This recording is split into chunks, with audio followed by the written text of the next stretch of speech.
l'expérience des jardins est partie de M. Latrache, un habitant qui a créé un jardin en pied d'immeuble au bâtiment A. Et ce monsieur, il a eu donc cette idée de partager un jardin. Le produit de la récolte est distribué à tous les habitants de l'allée. Résultat, c'est respecté. C'est respecté par les enfants. Voilà. Donc il y a eu un essaimage donc à partir de cette idée-là. Même dans les endroits les plus difficiles du quartier, les endroits sensibles, il y a eu des plantations qui ont été réalisées et ces plantations ont toujours tenu jusqu'à ce jour. C'est pour cette raison qu'il y a eu l'expérience des sapins, donc, qui au départ a suscité des réticences de la part des habitants, mais aujourd'hui on voit bien que ça marchait parce que ça a créé du lien. J'habite à la résidence du sapin depuis 26 ans. Donc il y a 2 ans de ça, on nous a, disons, proposé une initiative de jardin. Et ça a pris 6 mois à peu près pour que ça se mette en place. Et au mois de octobre de 2013, on a eu la distribution de nos parcelles. On a été convoqués.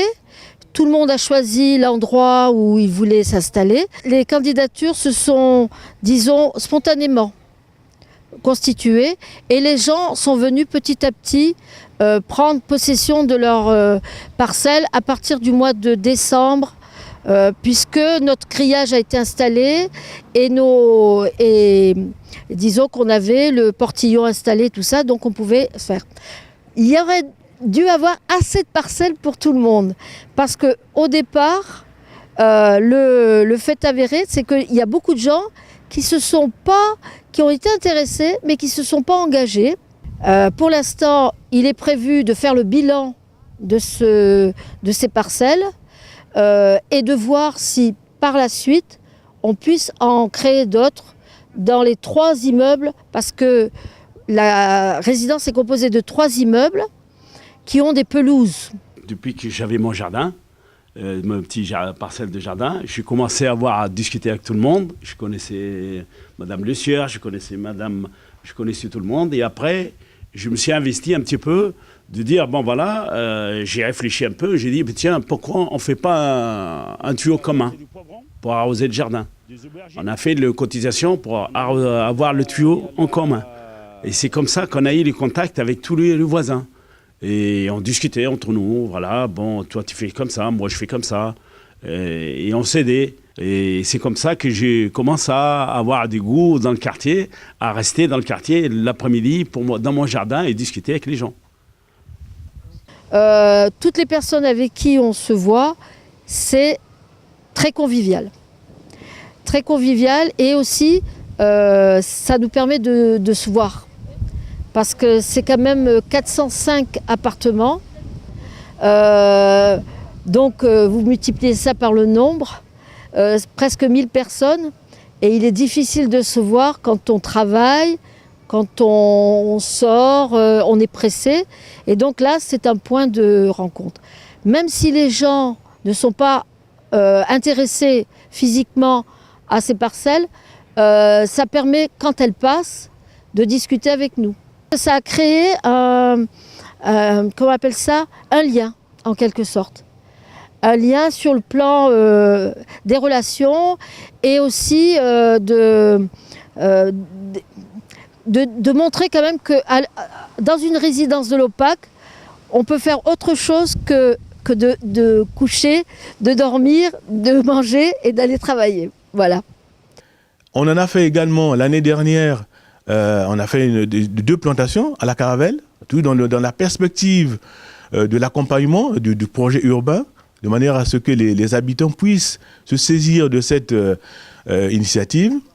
Et nous avons, avec les jardins de la ville, quelques habitants, les enfants de Madame Ildise et ceux de sa voisine, il y a eu une plantation qui a été réalisée en pied d'immeuble. Donc cette expérience-là se poursuit. La Caravelle, là, pour l'instant, il y a eu 7 plantations sur la nouvelle rue Suzanne Melk. Et du coup, il y a eu 7 plantations d'arbres de moins de 3 mètres. Les arbres, ils font moins de 3 mètres de longueur, d'auteur. Ce week-end, on a refait des plantations, c'est-à-dire oignons, tomates cerises, de l'ail. On a bien refait des aménagements. Et où j'ai planté les tomates, mon mari il les a entourées avec, vous savez, du bois pour que personne ne pénètre à l'intérieur. Là, pour l'instant, actuellement, je suis toute seule à faire avec mon mari, quoi, et mes enfants et les enfants de ma voisine en face. Ils sont intéressés ici, mais il n'y a pas d'autres personnes. Au contraire, ils disent on vous donne des grains et vous les plantez pour nous. J'ai dit il n'y a pas de problème. Alors du coup, pour leur faire plaisir, j'ai planté et j'ai dit après vous récupérez, quoi. Ça fait déjà une entrée. Voilà, c'est une manière de participer aussi. Voilà. Mais il y en a, ils sont contre, quoi, parce qu'ils essayent de jeter des ordures, etc. Et du coup, ce côté-là, j'ai pas encadré, quoi. On est en train d'essayer là pour l'instant. On peut motiver les habitants en visitant les plantations qui sont réalisées sur le quartier, en découvrant les ressources qu'il y a sur le quartier, en échangeant avec d'autres habitants. Ce que nous faisons à la Maison du Terraillon, c'est que nous organisons au printemps une visite des jardins du quartier pour donner envie aux habitants, pour partager l'expérience. Nous faisons la visite des serres de la ville. C'est aussi une occasion de voir quelle est la manière dont les jardiniers de la ville travaillent. Et ça se termine souvent par une offre de plantes. Et la plupart du temps, certains habitants qui visitent les jardins du quartier, ils sont surpris de voir qu'il y a des ressources à l'échelle du quartier. L'une des actions que nous menons, c'est par exemple les jardinières, les balconnières. Madame Stanito anime souvent ce genre d'initiative, donc en direction des habitants. Nous achetons des balconnières, la ville apporte des plantes, et Madame Stanito, qui est une habitante, beaucoup investie dans le jardinage, apprend aux autres comment on fait une balconnière.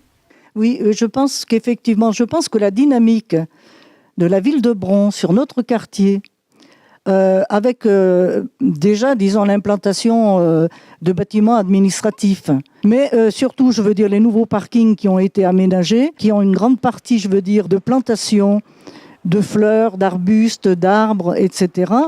Cette dynamique, elle nous entraîne dans les copropriétés à continuer pour la partie qui est la nôtre. Elle nous encourage. C'est un mieux vivre, mais c'est aussi, disons, garder la valeur de nos appartements.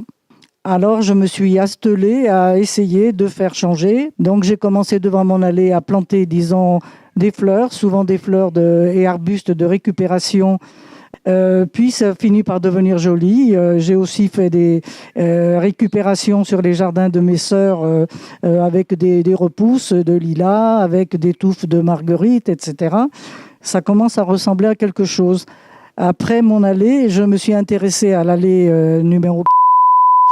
C'est une allée, disons, dans laquelle on a un petit peu plus de problèmes sur la copropriété, parce que les habitants respectent moins, disons, les règles du vivre ensemble. Donc, c'est la raison pour laquelle je suis allée planter des fleurs devant leur allée, pour leur montrer qu'on les considérait, qu'on les aimait, et que la beauté, elle était pour eux aussi.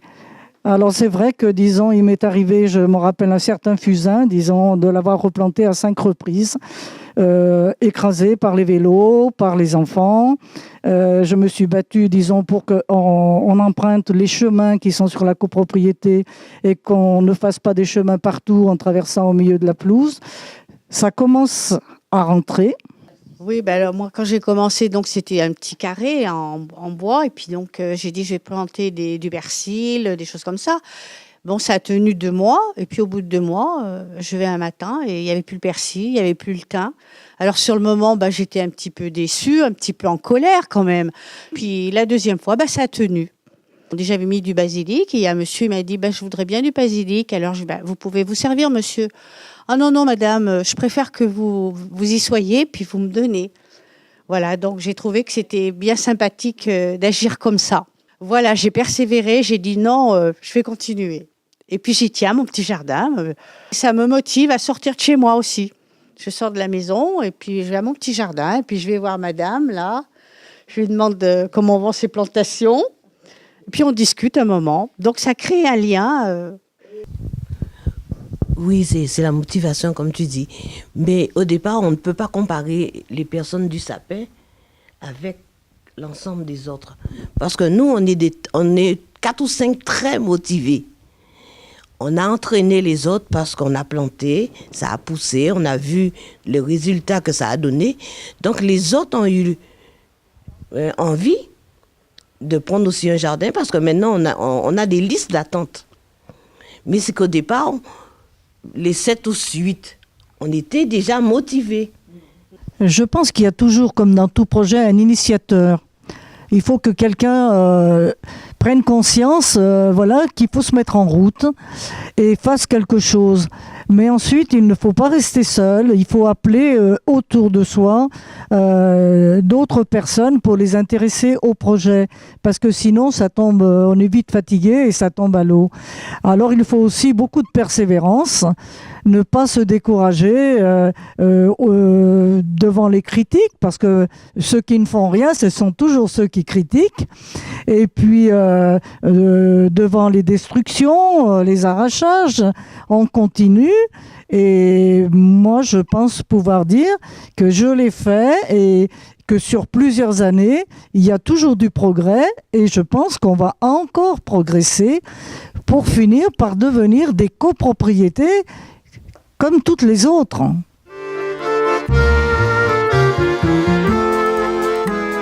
Nous sommes ici sur un jardin qui est mis à la disposition de nos 2 associations par la ville de Bron. Donc ce jardin est à notre disposition depuis 2007.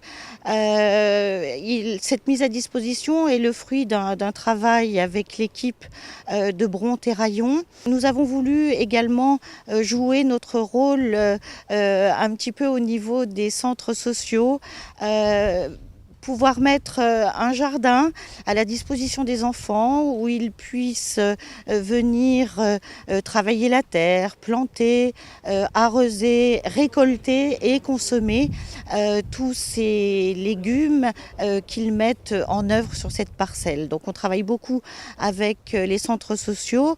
Donc le projet existe depuis 2008.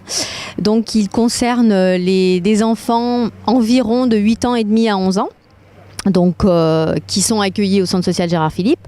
Ils viennent donc au jardin environ, je dirais, tous les 15 jours. Et donc ce projet, en fait, c'était d'abord faire toucher du doigt, c'est le cas de le dire, aux enfants le travail de la terre, le travail du jardinage.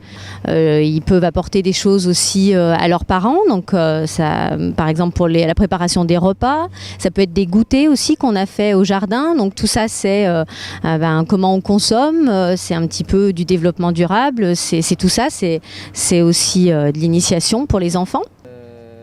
Alors, qui est-ce qui est déjà venu au jardin? Donc j'ai dit 1, 2, 3, 4, 5 personnes. Est-ce que une des 5 personnes peut expliquer au reste du groupe, voilà, en quoi consiste le jardin ici, qu'est-ce qu'on vient y faire? On a plusieurs jardins. Au fond, il y a le jardin pour les centres. Au fond, il y a le jardin pour les centres aérés qui viennent, ils cultivent des choses, des fruits, des légumes. Après, il y a le jardin chinois. Chinois? Oui. Enfin, japonais. Voilà. Il y a le jardin comme au château de Versailles. Ouais, le jardin quoi alors si c'est le jardin? Jardin français. À la française, ouais.